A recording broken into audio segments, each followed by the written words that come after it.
glad to be here. Talks so far have been great. I wanted to make my presentation all in ASCII. Uh, and I wanted to open up by showing one of the animations that I have made. And this one really is the culmination of all the techniques that I've developed in the past 6 years that I've been studying ASCII art. The audio in this shot is pretty good too, but I wanted to show, to focus on the art here. You can see a lot of the things that I'm going to talk about right now in the coming slides. For example, the shadows and the use of negative space here to give depth, etc. But it is a short talk, so I'm just going to scroll through the topics real quick, and then you guys can ask me about which ones you want to know more about.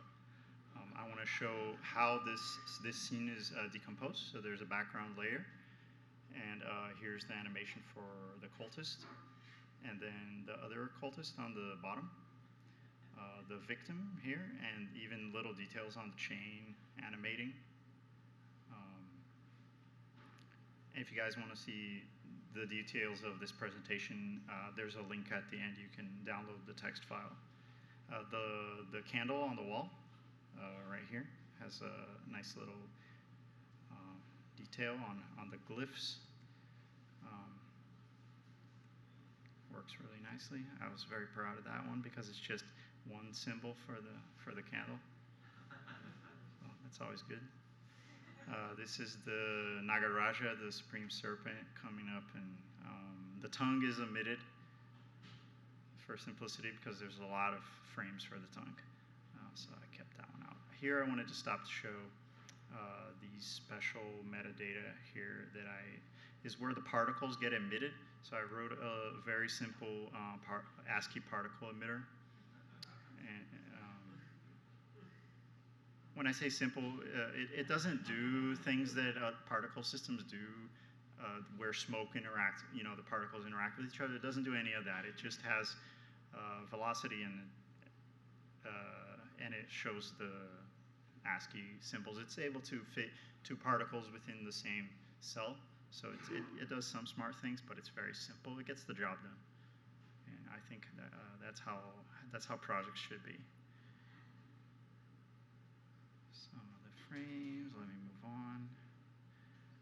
The drool is something that it worked really well, so I used it in lots of characters. It's just a really simple, you start with one symbol, and then you just grow it, and keep going. And then you take that line and you break it up. And it works really nicely when it plays. Poison Adept. Let's look at this guy. So this is another animation that is much simpler. So I think it's easier to get a grasp for the animation technique that's being used here. It's just a walk cycle. And here are some of the frames for that. So it's easy to wrap your head around this one. So I wanted to include that as well. Now you will see that this is not traditional ASCII. There's some Unicode thrown in there, and I feel like in modern computers you should leverage that. But I wanted to stick to the style, so I use Unicode symbols that retain the style, but allow me to expand what's possible. Here are some of the different styles that you will see in text art, and I name them, make it easy to talk about. Block art, there's this filled style that pretty much just uses negative space. You'll see this a lot in procedurally generated, so if you take a video and convert it automatically into ASCII, this is generally the style that comes out. Line art is what I do most of the time, is what I've focused on. And box drawing is something I use. The difference between line art and box drawing is that you get more organic characters and organic objects when you do line art, and you get more geometric, more mechanical things when you do box drawing. It's pretty cool. You'll see a lot of that in like Cogmind. He does a lot of box drawing because it's a game about robots, and that makes a lot of sense.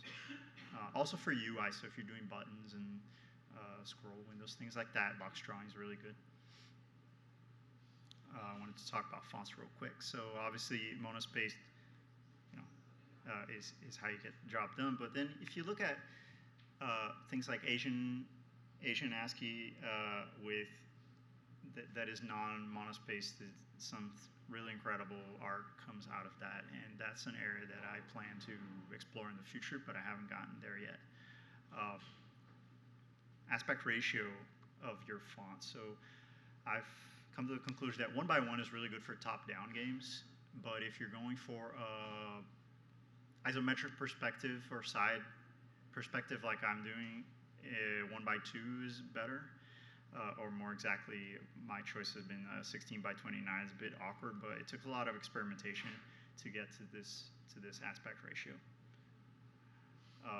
Some fonts to base yourself around, classical ones here. Mine is a spin-off of Courier Sans, and I just created my own.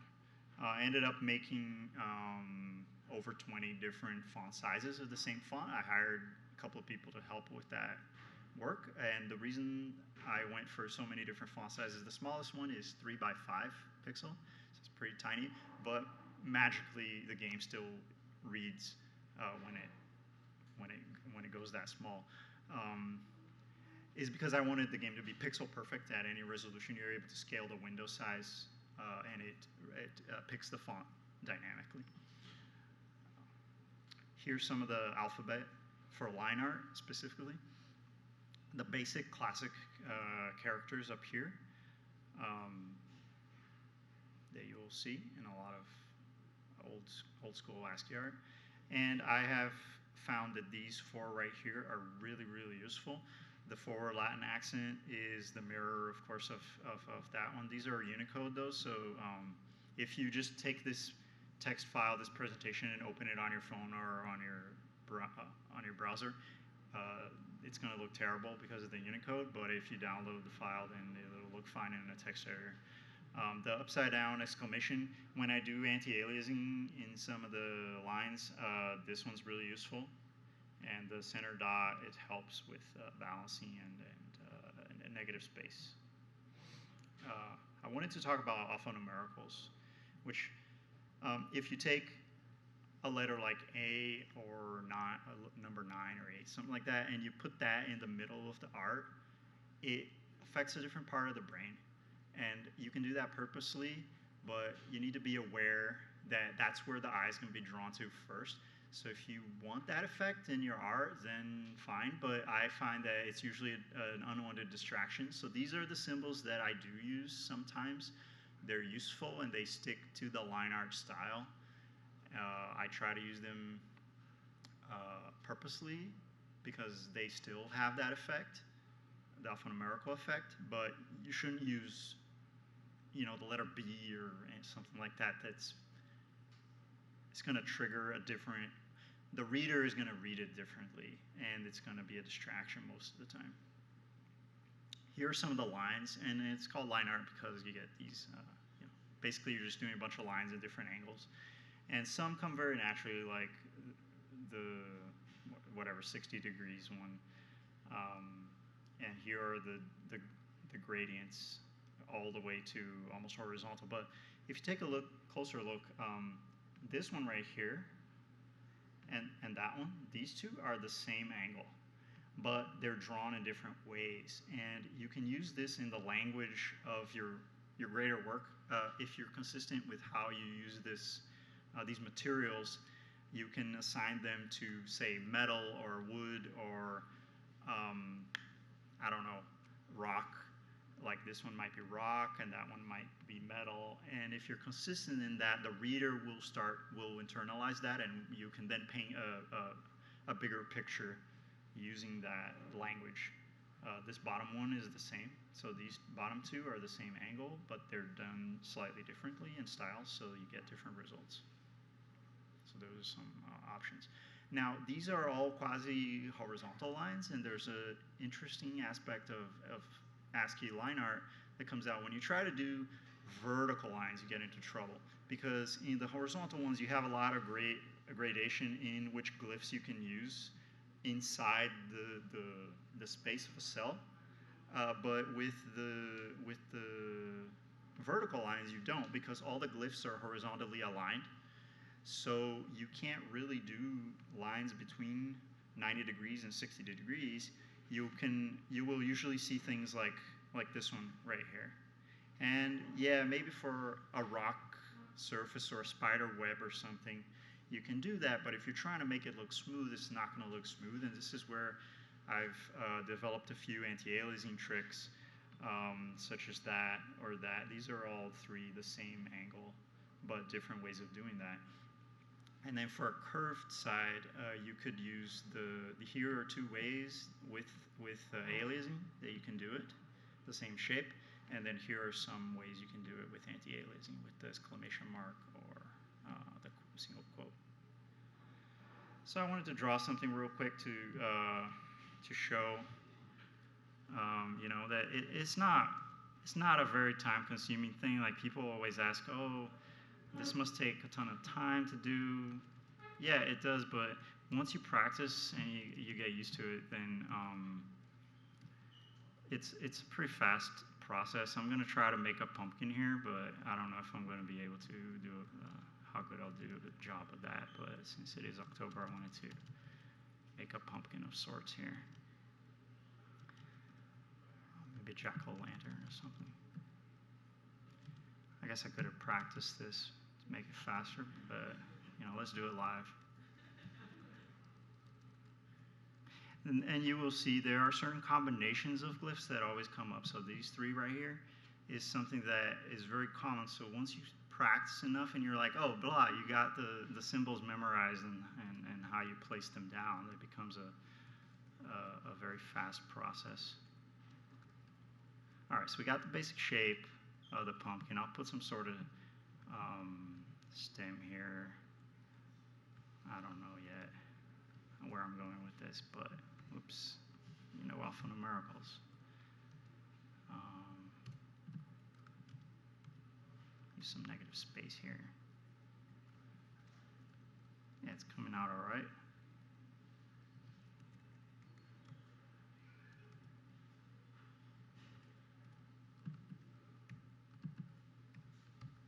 There we go. Let's see, how do we do the face?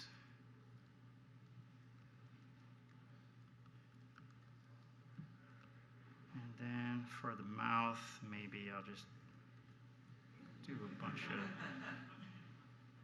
I don't know. That's already working. So iteration and exploration is really important. And now with this example here, you can see how efficient it actually can be, how quickly I swapped those two. It's much faster than other art mediums. And I've very quickly made like 3 different ways of doing the mouth, and I can now choose which one I want. So I actually like this one a lot. Let's stop here. And yeah, you could keep going. You could polish some of these curves. You could maybe add a little detail here and there. Whoops. Yeah, you could maybe add a little detail here and there, but this is probably enough for now, and the talk's short, so let's keep going.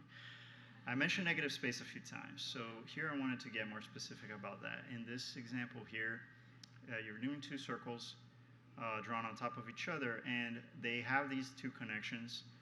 That can be problematic for reading quickly the scene, so what you can do is you can swap some of these glyphs and just add some empty space, and it gives it more depth, reads faster, separates the objects from each other. And then you can also do color changes, so you could do this one a white and this one a light gray, and you'll get depth that way as well. And for this this robot guardian guy, you can see that used here in the shoulder very effectively, because it is a foreground layer in the character. So adding that space here makes it look like it's on top. The same here on the belt with the arm. if I connected these, then maybe you wouldn't be able to read that this is an arm, but because it's broken up, it's easy. Here again, the same trick in this little detail here. So that's negative space. Very useful. Dithering is something that I came across. You know, you do dithering in pixel art, but hey, you can do it in ASCII art too, and you can see that here at the bottom. I wanted to try to do some lighting, and I think it worked. Shadows was a big surprise. So I accidentally discovered shadows. I was doing this pattern ground in the temple, and I started adding the characters on top, and one of them just happened to have a lot of blank space on the bottom. And when he was walking around, I was like, no way, this is a shadow. And then I just added shadows to everything now. So it works very effectively if you have a pattern or texture on the ground. My animation process is here. I don't want to go through it because this can be a talk in itself. But my point here is that this is the same animation process as animation in other mediums. Animation is a very labor-intensive task, but the process is the same. You find references, videos on YouTube, pictures of the subject matter. You draw concepts. You try to find a primary idol, key pose for the character, and then you need to test that within the context to make sure you have the size correct and the composition correct. Before you start animating, before you start spending like hours of animation work, you need to make sure you got the right size. Otherwise, you're just going to have to redo it, or you're going to be clipping up the top of the character's head, which happened to me a couple of times, but nobody really noticed, so I got away with it. There is this technique that is subtractive. So in this case here, I wanted to make a pyramid that was building brick by brick, and the way I achieved that is I first drew the pyramid completely, and then for each frame, I removed a brick. So you do it the other way around. That can be a trick for a lot of animations where you subtract from the full picture, and then after you have these layers, you can then remove brick by brick each layer, and then you just order the frames in the correct order, and it looks like the pyramid's building up instead of being deleted. So the order in which you animate can be reverted as well. And iteration is really important. So like with the pumpkin where we try different things with the mouth, for this presentation, I wanted to do a logo for the first slide. And this was the first one that I did, and it looks fine, but it doesn't fit the composition. It's not big enough. And I wanted to try at least to make a bigger one. And if I fail, I can just fall back to this one, which looks great. But I persisted, and yeah, this one works. It's the right size, but it's a little too 90s, and I wanted to, modernize it a little bit. So I kept going, and I arrived at something that I thought, oh, this is pretty good, but it's a little too round, and I don't know. So I swapped the parentheses for the exclamations, and I'm not sure that was the correct choice, but here I do think this right here is the correct choice. It's a very subtle difference, but you can see that it's moved up half a cell, where here it's the underscore. Here, it's actually the box drawing symbol, because if you use the hyphen here, you get these empty spaces in between, and that changes the lighting. If you put the solid at the top, this will, most of the time be rendered white on black, so you get brighter at the top and then darker at the bottom, which is what you want. And it also centered it better vertically. It put it more in the center of the font. So this little detail here is really the main difference between those two. And that's where I ended with the logo. I was happy with that. I could have kept going, but I called it a day. Sometimes you just got to stop after an hour. So thank you very much. That's my presentation. Let me know.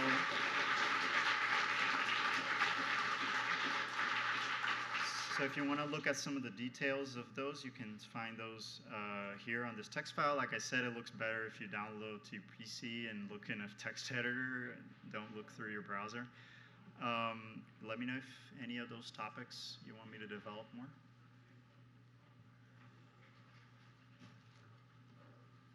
Cool. Thank you so much.